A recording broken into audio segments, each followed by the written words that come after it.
안녕하세요. 지혜의 샘을 찾아 떠나는 여러분의 안내자입니다. 혹시 모든 에너지가 하얗게 타버린 재처럼 느껴지며 완전히 소진된 기분을 느껴보신 적이 있으신가요? 우리는 흔히 이것을 번아웃이라고 부릅니다. 너무 열심히 일해서 너무 많은 것을 감당해서 찾아오는 탈진 상태라고 생각하죠. 하지만 정말 그럴까요? 너무 힘들다는 것은 과연 무엇을 의미할까요? 오늘 이야기에 귀 기울이시기 전에 잠시 시간을 내어 저희의 여정에 동행해 주시면 어떨까요? 이 이야기가 여러분의 마음에 작은 울림을 준다면 좋아요를 통해 그 마음을 표현해 주세요. 구독 버튼을 누르는 것은 앞으로 우리가 함께 나눌 지혜의 순간들을 놓치지 않겠다는 약속입니다. 여러분의 작은 행동 하나하나가 저희에게는 큰 힘이 되며 더 깊은 통찰을 나누는 원동력이 됩니다.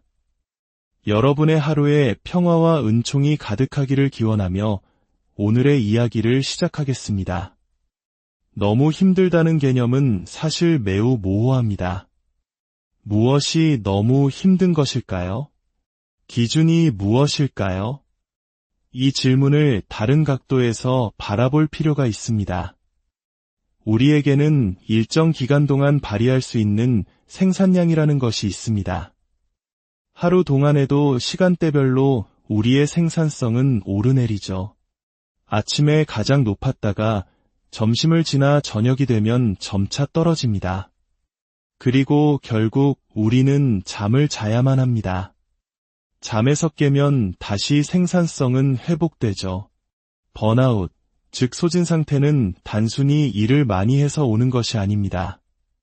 만약 그렇다면 우리는 밤새도록 비디오 게임을 하거나 좋아하는 드라마를 정주행하다가 번아웃을 겪어야 합니다. 하지만 그런 경우는 드물죠. 오히려 우리는 그런 활동에 깊이 몰입합니다. 번아웃의 진짜 원인은 보상 시스템의 붕괴에 있습니다. 우리가 하는 일에 대한 보상이 더 이상 우리를 만족시키지 못할 때 번아웃은 찾아옵니다.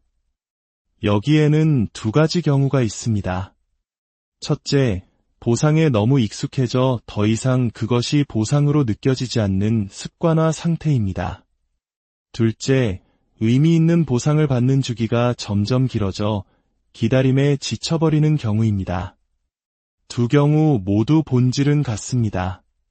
내가 쏟는 노력만큼 혹은 내가 기대했던 만큼의 가치를 돌려받지 못하고 있다는 느낌. 이것이 바로 번아웃의 핵심입니다. 그렇다면 일의 양과는 상관이 없다는 결론에 이릅니다. 오히려 우리가 어떤 일을 할 때 느끼는 피로감이나 불안감은 익숙함의 문제입니다. 예를 들어 팟캐스트 녹음을 한 달에 한 번만 한다고 상상해 봅시다. 녹음 시간이 다가올수록 심장이 뛰고 긴장감에 식은땀이 날 수도 있습니다. 우리 몸이 이 상황을 특별하고 드문 도전으로 인식하여 스트레스 반응을 일으키는 것이죠. 하지만 매일 팟캐스트를 녹음한다면 어떨까요? 처음 며칠은 힘들겠지만 시간이 지나면 이 행위는 일상이 됩니다.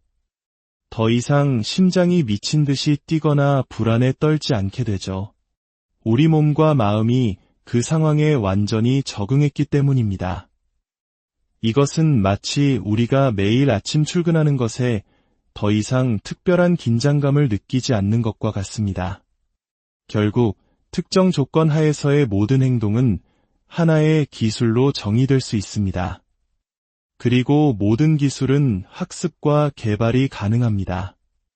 우리는 흔히 독서, 수학, 대중연설 같은 것들만 기술이라고 생각하지만 팟캐스트 진행이나 누군가와 깊이 있는 대화를 나누는 것 역시 마찬가지로 훌륭한 기술입니다.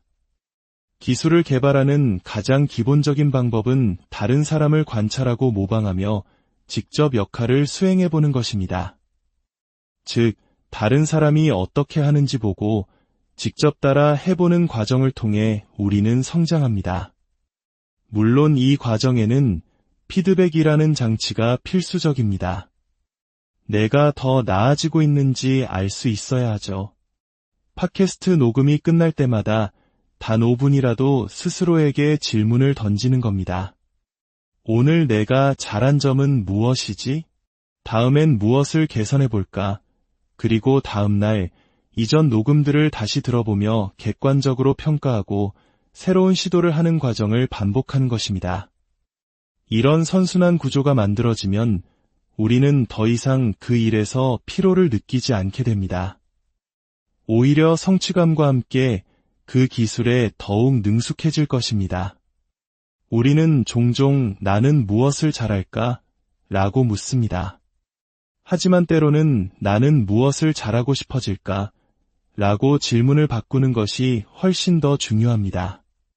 사람들은 타고난 재능이나 소질에 대해 이야기하곤 합니다. 물론 유전적 요인이나 어린 시절의 환경이 영향을 미칠 수는 있습니다. 하지만 그것은 우리가 통제할 수 없는 영역입니다. 우리가 통제할 수 있는 것은 오직 행동의 양입니다. 제가 만약 트럼펫을 배우고 싶다면 매일 1시간씩 트럼펫을 불고 다른 위대한 연주자들의 소리를 들으며 제 소리와 비교하는 과정을 거쳐야 합니다. 이 학습 과정을 가장 빠르게 단축시키는 방법은 무엇일까요? 첫째, 전문가에게 직접 배우는 것입니다. 과외나 튜터링이 가장 효과적인 방법임은 이미 수많은 연구를 통해 증명되었습니다. 1960년대, 70년대 어려운 시절을 겪으며 교육열 하나로 지금의 대한민국을 일군 우리 부모님 세대는 어쩌면 이 진리를 본능적으로 알고 계셨을지도 모릅니다. 둘째, 소규모 그룹에서 함께 배우는 것입니다. 서로 피드백을 주고받으며 함께 성장하는 것이죠. 그리고 셋째는 이미 그 기술을 가진 사람들의 커뮤니티에 들어가는 것입니다. 그들이 어떻게 말하고 어떻게 행동하고 어떤 작은 습관들을 가지고 있는지 옆에서 지켜보는 것만으로도 우리는 많은 것을 흡수할 수 있습니다. 마치 스펀지가 물을 빨아들이듯 자연스럽게 배우게 되는 것이죠. 이를 삼투압을 통한 학습이라고도 부릅니다. 어떤 분야든 그곳에는 전문가들만 아는 핵심적인 진실과 외부인들이 만들어낸 신비주의나 뜬구름 잡는 이야기들이 공존합니다. 커뮤니티에 속하면 여러 사람들의 다양한 피드백을 통해 옥석을 가려내고 그 분야를 관통하는 몇 가지 핵심 원리를 빠르게 파악할 수 있습니다. 이제 기술 습득의 원리를 인간관계와 소통의 문제로 확장해 보겠습니다. 우리는 종종 다른 사람과의 껄끄러운 대화를 앞두고 고민에 빠집니다. 그 사람에게 무슨 말을 해야 할까? 이 고민의 이면에는 보통 자신의 감정을 해소하고 싶은 욕구가 숨어 있습니다. 화를 내거나 따지거나 서운함을 토로함으로써 내 마음이 편해지기를 바라는 것이죠.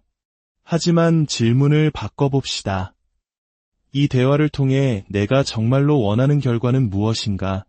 그리고 그 결과가 일어날 가능성을 가장 높이는 행동은 무엇인가? 제 친구 중 한 명은 꽤 유명한 크리에이터입니다. 한 번은 다른 크리에이터가 자신의 콘텐츠를 도용했다며 분개하여 저에게 조언을 구했습니다. 그 사람에게 뭐라고 말해야 할까? 저는 되물었습니다. 이 상황에서 내가 정말로 원하는 결과가 뭐야? 친구는 잠시 생각하더니 명확한 답을 내놓지 못했습니다. 그래서 제가 제안했죠.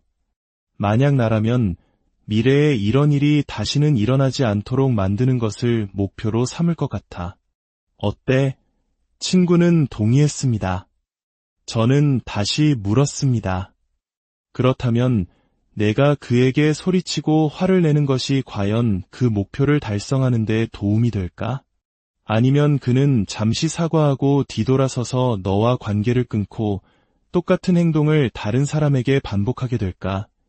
이 질문의 고리를 따라가다 보면 많은 경우 아무 말도 하지 않는 것이 가장 현명한 선택일 수 있다는 결론에 이르게 됩니다. 나의 감정적 해소를 위해 어떤 행동을 하는 것이 장기적으로 내가 원하는 결과를 얻는데 오히려 방해가 될 수 있기 때문입니다. 소리를 지르면 상대방도 소리를 지를 가능성이 높아지고 비난을 하면 보복을 당할 가능성이 커집니다. 때로는 그 게임에 참여하지 않는 것이 최고의 승리 전략입니다. 이러한 원칙은 퍼스널 브랜딩에도 그대로 적용됩니다. 퍼스널 브랜딩은 단순히 나를 포장하고 마케팅하는 것이 아닙니다. 그것은 나라는 사람을 얼마나 정확하게 세상에 반영하는가에 대한 문제입니다. 저는 제 자신을 유리벽 안의 방으로 상상합니다. 방 안에는 저의 다양한 모습, 생각, 경험들이 가득 차 있습니다. 그리고 제가 만드는 콘텐츠는 그 방의 특정 부분을 비추는 손전등과 같습니다. 저의 목표는 시간이 지남에 따라 이 손전등으로 방 전체를 골고루 비춰서 누군가 그 방에 들어왔을 때 놀라지 않도록 하는 것입니다. 그들이 온라인에서 본 제 모습과 실제 모습이 정확히 일치하여 내가 예상했던 바로 그 사람이구나 라고 느끼게 하는 것. 이것이 제가 생각하는 진정한 의미의 퍼스널 브랜딩, 즉 진정성입니다. 이 모든 이야기의 근간에는 언어의 정의가 있습니다. 우리는 다른 사람과 대화할 때 소통하고 있다고 착각하지만 실제로는 그저 서로를 향해 의미 없는 소음을 만들어낼 때가 많습니다. 각자가 사용하는 단어에 대한 명확한 정의 없이 모호한 느낌의 의존의 대화를 이어가기 때문입니다. 저는 모든 것을 행동의 관점에서 바라봅니다. 당신은 무엇을 하는가?가 가장 중요한 질문입니다. 더 정직해지고 싶다, 더 용감해지고 싶다와 같은 다짐은 훌륭하지만 그것만으로는 아무것도 변하지 않습니다.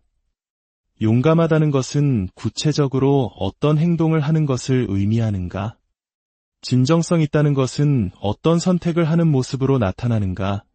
이 질문에 답할 수 없다면 우리는 결코 그 목표에 도달할 수 없습니다. 우리가 어떤 가치를 추구하고자 할 때 그 가치를 구체적인 행동으로 정해내리는 순간 비로소 우리의 진짜 공부와 성장이 시작됩니다. 결국 세상의 모든 것은 아주 작은 행동들의 집합체입니다. 그 미세한 차이와 세부 사항들을 관찰하고 이해하려는 노력. 그것이 바로 우리가 더 나은 삶, 더 깊이 있는 관계, 그리고 더 진정한 나 자신을 만들어가는 여정의 전부일지도 모릅니다. 오늘의 이야기가 여러분의 삶에 작은 영감의 불씨가 되었기를 바랍니다.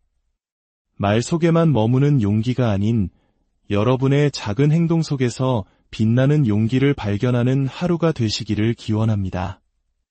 지혜의 여정, 다음 시간에 다시 뵙겠습니다. 감사합니다.